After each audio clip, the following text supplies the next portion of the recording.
Welcome to this video on georeferencing and digitization in QGIS. In this session, we'll learn how to assign real-world coordinates to scanned maps and images, and how to convert analog geographic information into accurate digital vector data using QGIS. By the end of this tutorial, you'll understand the practical workflow behind transforming paper maps into usable GIS data. Before we begin, let's understand what QGIS is. QGIS stands for Quantum GIS. It is a free and open-source geographic information system software. QGIS allows users to create, edit, visualize, analyze, and publish geospatial data. It supports multiple file formats and integrates with various plugins to extend its functionality. QGIS is widely used in mapping, spatial analysis, urban planning, environmental monitoring, and land governance.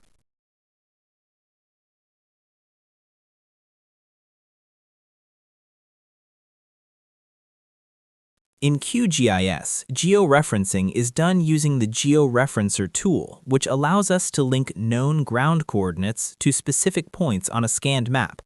Let's go through the general steps of georeferencing in QGIS. Open QGIS and load the scanned map or image. Open the Georeferencer tool from the raster menu. Add ground control points by selecting known locations on the image. Enter real-world coordinates for those points.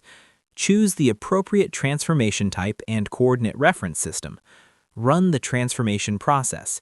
After completion, the image will align correctly with other GIS layers. Once control points are added and transformation settings are applied, the image becomes spatially accurate. Now let's move to digitization. Digitization is the process of converting analog information into digital format. In GIS, digitization refers to converting features from a hard copy map or scanned image into vector data by tracing them on the screen. This process is also known as vectorization.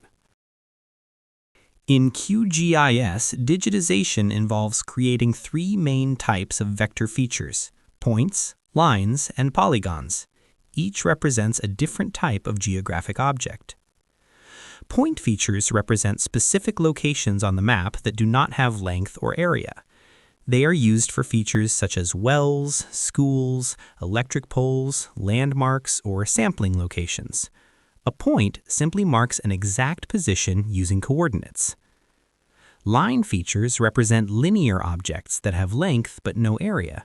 These include roads, rivers, canals, pipelines, or boundaries. Lines are created by connecting multiple points, forming a continuous path. Polygon features represent areas with defined boundaries. These are used for land parcels, lakes, forest areas, buildings, or administrative boundaries. A polygon is formed when lines connect and enclose a space. In the image shown on this slide, you can clearly see examples of these three feature types. Small dots represent point features, connected paths illustrate line features, and enclosed shapes display polygon features. The image visually demonstrates how real-world objects are traced digitally into structured vector data within QGIS. Understanding these three feature types is essential because almost every geographic feature in GIS is represented using either a point, a line, or a polygon. Now let's see the process of digitization in QGIS. The first step is to create a new shapefile layer where the digitized features will be stored. Next, you choose the geometry type, whether you want to create point, line, or polygon features, depending on the type of data you are mapping. After selecting the geometry type, you define the attribute fields, which will store descriptive information such as name, type, or area. Then you enable editing mode to begin tracing. Once editing is active, carefully trace the features over the georeferenced image to create accurate vector representations. After completing the tracing, you save the edits and stop editing mode. When the process is finished, the digitized features become part of a structured GIS database, ready for analysis, visualization, and further spatial operations. To conclude, georeferencing and digitization represent the intersection of technology and geography. Georeferencing gives spatial identity to maps, while digitization transforms analog information into structured digital data. Together, these processes unlock the true potential of GIS by bringing data to life in a spatially accurate and analyzable form. In today's digital landscape, mastering these techniques opens endless possibilities in mapping, land governance, urban planning, and spatial analysis. Thank you for watching this tutorial. If you found this session helpful, please like, share, and subscribe for more GIS practical tutorials. See you in the next video.